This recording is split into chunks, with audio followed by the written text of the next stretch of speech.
Bonjour et bienvenue sur les plateaux TV de l'Open World Forum 2012. Avec moi, Romain Chaumet, bonjour. Bonjour. Donc vous êtes directeur du développement chez Isance. Oui, tout à fait. Vous allez nous parler un peu de l'open source et du big data. Alors big data, les grosses données, en français, c'est pas très beau. Non, c'est vraiment pas trop. Non. Qu'est-ce que ça recouvre quoi, ces deux mots? Alors, les big data, finalement, il y a trois choses. Il y a bien sûr tous les projets qui font face à un grand volume de données. Ça, c'est le côté big, mais ça suffit pas parce que ça fait longtemps qu'on traite déjà des grands volumes de données. Il faut y ajouter des problématiques en fait de vélocité. Ce sont des grandes données qu'on doit traiter rapidement. Et le troisième point, c'est des logiques de variété, c'est-à-dire que ce ne sont pas que des données structurées, mais aussi des données déstructurées, comme des logs, des fichiers texte, type texte libre, photos, etc. Très bien. Alors aujourd'hui, la place de l'open source dans le big data, c'est encore de l'open source qui suit ou c'est de l'open source qui est devant? Comment ça se passe?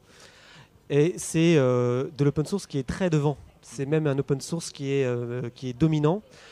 Aujourd'hui, toute la mouvance du big data s'appuie sur une émergence d'un ensemble de solutions en rupture par rapport à ce qui existait avant. Et toutes ces solutions en rupture sont majoritairement open source. Et je dirais la locomotive dans toutes ces solutions aujourd'hui, c'est Hadoop. C'est un écosystème extraordinaire qui nous offre des perspectives fantastiques. Et tout ça gratuitement. C'est du vrai free open source. Il y a une communauté de quelle taille autour? C'est qui les acteurs autour d'Hadoop? Aujourd'hui, Hadoop, c'est à l'origine Yahoo sur un concept mis en place par Google. Et autour de ça, on a des très très grands noms de l'Internet.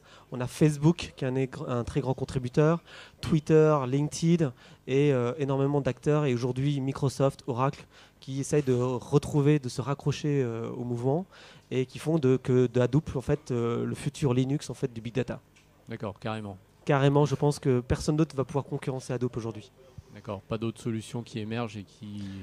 En fait, on a une solution finalement unique et tous les acteurs sont entendus autour, ce qui n'est pas toujours le cas dans l'open source. On a comme un noyau Linux, c'est Hadoop, et on a autour des distributions Hadoop, comme on a des distributions Linux. Et ces distributions Hadoop, c'est là où il y a de plus du service, de l'intelligence, du packaging qui est organisé. Donc ces distributions Hadoop, aujourd'hui, c'est Cloudera, c'est Hortonworks, c'est des distributions comme celle-ci. Et puis après, elles sont aujourd'hui, mais il y a Oracle qui commence à packager, Microsoft package aussi.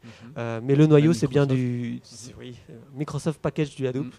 Mais le noyau, c'est bien aujourd'hui open source et c'est Hadoop. D'accord.